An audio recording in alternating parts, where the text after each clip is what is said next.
Hello and welcome to Mirror Mind, your channel for clarity, healing, and deep dives into narcissistic personality disorder and toxic relationships. If you're here, it means you care about your emotional health and you want the truth, not the sugar-coated version. So let's dive right in. Today's topic is a big one. Narcissists and social media, a dangerous combo. We live in a world that revolves around likes, followers, views, and attention. Social media is no longer just a place to share photos or stay in touch, it's a platform where people build entire identities. And for narcissists? It's paradise. It's their stage, their mirror, their hunting ground. In this video, we're going to unpack how social media can amplify narcissistic traits, harm their victims, and turn digital spaces into emotional battlefields. So grab your tea, notebook, or just a quiet space. We're about to go deep. Chapter 1. What is a narcissist? Let's set the foundation. When we say narcissist, we're not talking about someone who just takes too many selfies. We're talking about a person with a deep sense of entitlement, lack of empathy, constant need for validation, a fragile ego hidden behind arrogance, manipulative behaviors to control or exploit others. This can range from someone with narcissistic traits to someone with full-blown narcissistic personality disorder, NPD. And one of the key traits? They need constant external validation to prop up their sense of self. What better place than social media? Chapter 2. Why social media feeds narcissism. Social media is built on performing and being seen. For narcissists, this is like giving a sugar addict unlimited candy. Let's break it down. 1. Instant validation. Likes, comments, DMs, all instant forms of praise. Narcissists thrive on this. They may post multiple times a day just to keep the supply coming. 2. Image control. They can curate a perfect life even if it's far from reality. They show the highlight reel, never the behind the scenes. 3. Triangulation tools. They can pit people against each other by liking, ignoring, or posting things strategically. Why did they like her photo but not mine? Why did they post the quote the day after our fight? This creates chaos and narcissists feed off that power. 4. Endless supply. Thousands of strangers to admire them, praise them, flirt with them. It's like a bottomless pit of narcissistic supply. Social media becomes their playground, but for those close to them, it becomes a minefield. Chapter 3. The narcissistic social media persona. So what does a narcissist look like on social media? Here are some patterns to watch for. 1. The inflated self. They present a perfect image. Luxury vacations. Gym selfies with motivational captions. Humble brags masked as gratitude. Overly filtered photos or seductive angles. It's all about one thing: look at me, admire me, validate me. 2. The victim narrative. Some narcissists play the opposite role. Instead of bragging, they post vague, sad quotes. Why? To get sympathy. To bait people into asking, what's wrong? To gather support and paint others as the villain. It's still manipulation, just disguised. 3. Constant activity. They're always online, always posting stories, reacting to everything, sharing memes. They don't allow space for stillness because silence means no supply. Chapter 4. How narcissists use social media in relationships. Now, let's get personal. How do narcissists use social media in romantic or close relationships? 1. Love bombing online. In the beginning, they flood your feed with public declarations, couple photos, intense DMs or comments. It feels validating, like you're finally being seen. But it's often strategic. It's not about you. It's about showing others they got you. 2. Control through posting. They may demand you post about them. Get angry if you don't respond fast enough. Accuse you of flirting if you like someone's photo. Monitor your activity and guilt trip you. They use digital behavior as a way to control real-life emotions. 3. Silent treatment online. Suddenly, they stop liking your posts. Or they ignore your messages but are active elsewhere. This is digital passive aggression and it hurts. They want you to feel invisible because your distress feeds their ego. Chapter 5. Social media and narcissistic supply. Here's something important. To a narcissist, social media isn't social. It's strategic. Every like, post, or comment is part of a chess game. Their goals? Get admiration. Evoke jealousy. Maintain control. Manipulate perception. They may post things just to make you feel left out, inferior, or anxious. You might think, was that post about me? Why are they posting so many gym selfies after we broke up? Who's that person in the photo? They create confusion.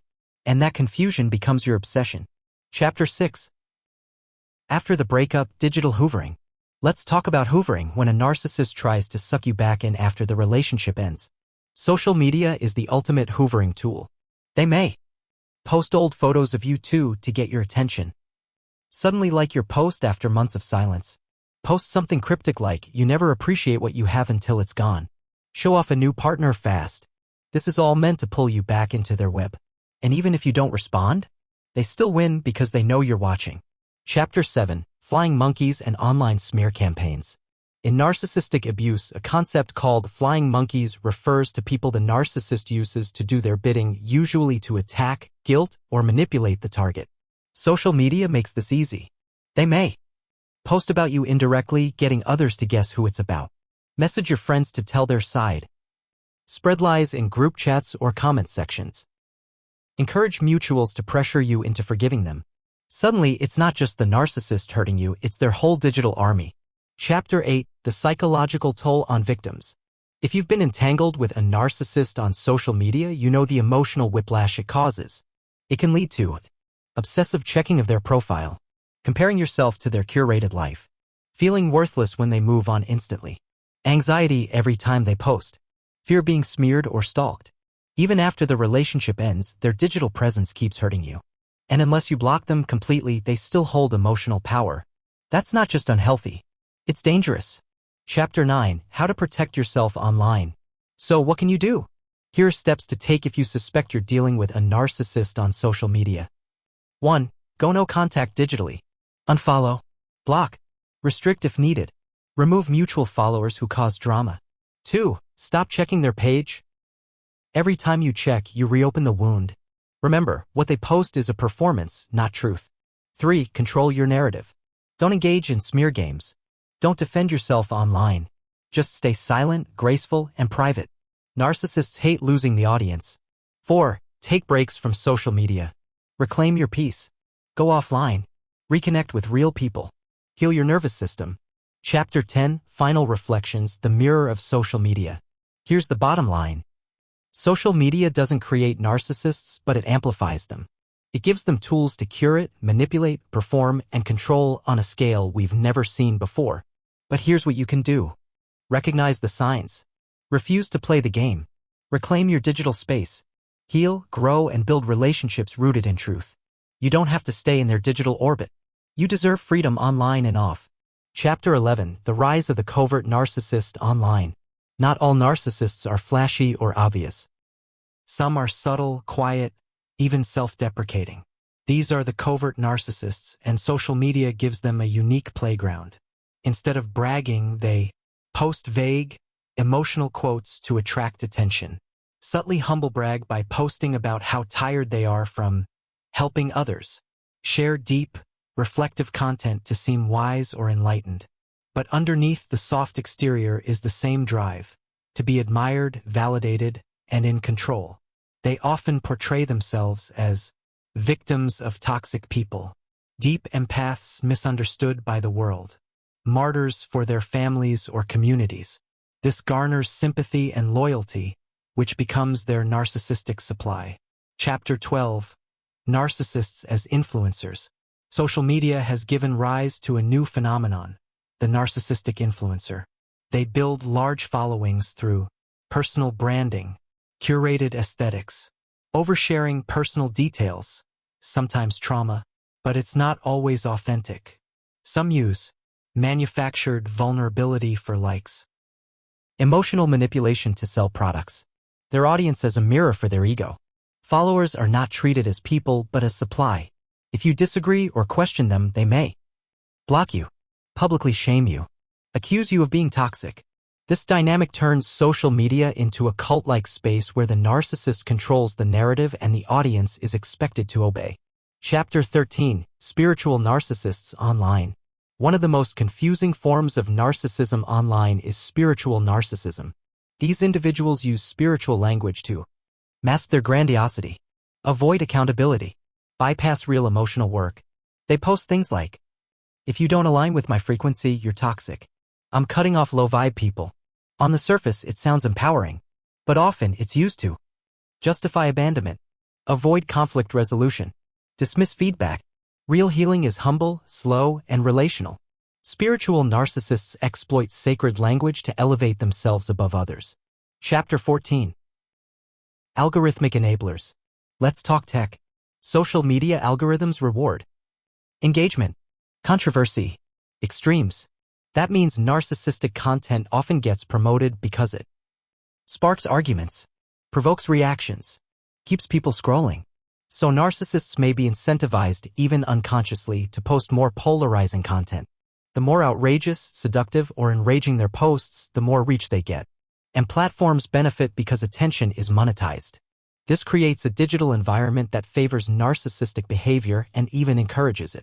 Chapter 15. When victims go public. Sometimes survivors of narcissistic abuse share their stories online. This can be powerful and dangerous. Benefits. Breaks the silence. Validates others. Builds community. Risks. Retaliation from the narcissist. Legal threats. Online harassment. Being re-traumatized by comments. If you're a survivor, remember, you don't owe your story to the internet. Share it if it helps you heal. But don't feel pressured to explain, prove, or perform your pain. Chapter 16. Digital triangulation.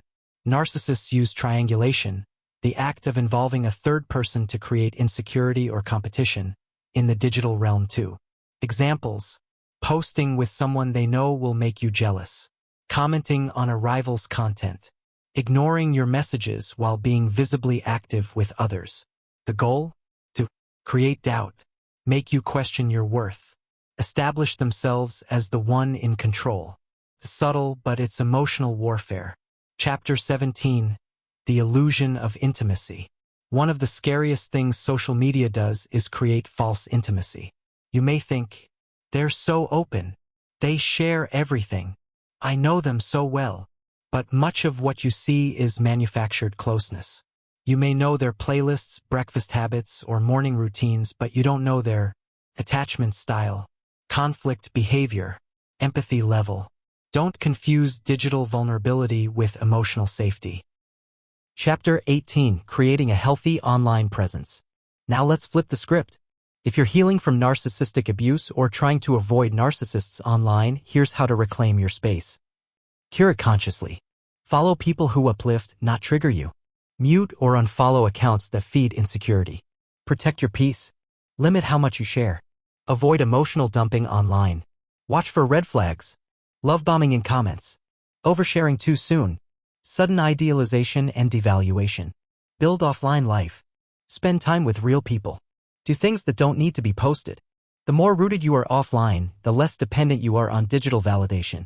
Chapter 19. Teaching the next generation. If you're a parent, teacher, or mentor, you play a vital role in shaping how young people use social media. Teach them to value authenticity over attention. Understand manipulation tactics. Build emotional intelligence. See through digital performances. Help them separate real worth from digital metrics. Chapter 20. Healing your digital wounds. If you've been harmed by a narcissist through social media, you are not weak. You're not dramatic. You're not overreacting. Your pain is real, and your healing is possible. Therapy, boundaries, digital detox, community, these tools work. You can create a digital life that supports your growth, not sabotages it. Chapter 21. Real stories, real lessons. Let's begin this final part with some powerful, anonymized stories from people who've encountered narcissists online. These stories are composites based on real patterns, meant to show you how digital narcissistic abuse plays out. Case 1. The charismatic coach. Sarah followed a life coach who seemed warm and empowering. But soon, the coach demanded public loyalty from followers, shamed those who questioned her, shared client stories without consent, disguised as lessons. Sarah left the community feeling confused, betrayed, and ashamed. Classic signs of narcissistic abuse. Case 2. The trauma influencer. Jason connected with an influencer who shared stories of childhood trauma. But over time, he noticed everything became about donations. His pain was minimized unless he agreed publicly. He was love-bombed and then ghosted. He realized he was part of a cycle of emotional extraction. These are just 2 examples. The takeaway? Digital charisma is not the same as character. Chapter 22. Ghost followers, real harm. Some people continue to follow their abusers silently, watching every post, reading every caption, analyzing every interaction. This is called digital rumination, and it can reopen wounds, delay healing, increase anxiety. Why do we do it? Trauma bonds, a need for closure, hope for change. But remember, watching won't bring peace. Disengagement is healing. Chapter 23, The Recovery Algorithm. Let's redefine your digital experience. Here's your recovery algorithm, not powered by tech, but by self-awareness. Mute, block, unfollow. You don't owe anyone access to your mind or your screen. Follow healing-centered content. Therapists, educators, survivor advocates, voices that remind you of your strength. Schedule social media use. Time limits restore your control. Journal your triggers. What content unsettles you? Track it and explore why. Rebuild offline joy. Nature, hobbies, real conversation, these bring the balance back. This is how you take your power back from the screen. Chapter 24, If they're still watching you. One of the hardest parts of recovering from a narcissist is knowing they may still be watching you silently through fake accounts, mutuals, or even new partners. Here's the truth. You can't stop them from watching, but you can stop letting it matter. Post for you, not for them. Live your life without editing for an audience. Their gaze doesn't define your value. Freedom means not performing. Chapter 25, Creating Digital Boundaries. Digital boundaries are as real as physical ones. Examples include no responding to DMs late at night, no explaining your healing publicly, no engaging with trolls or flying monkeys, having a safe account for healing spaces only. You deserve digital safety, and it starts with clear, self-honoring boundaries. Chapter 26, Helping Others Wake Up. Many people don't recognize online narcissism until it's too late. You can share resources like this video. Talk about your experience without shame. Validate others who are questioning what they've been through. Your voice might be the one that helps someone break free. Chapter 27, The Path Forward. Let's leave you with these truths. Narcissists thrive in curated, performative spaces. Social media isn't inherently bad, but it's powerful. Your healing is more important than their attention. You are allowed to log off, not respond. Heal quietly. Take up space without explaining yourself. Let social media serve you, not control you. Closing message from Mirror Mind. Thank you for joining us in this deep, honest journey through narcissism and social media. At Mirror Mind, we believe in truth, clarity, and empowerment. If you found this helpful, like, share, and subscribe. Leave a comment with your thoughts or story. Visit our channel for more deep dives on narcissistic personality disorder and recovery. This is your space, your mirror, your mind. Until next time, keep healing, keep growing, and keep seeing clearly. With clarity, Mirror Mind.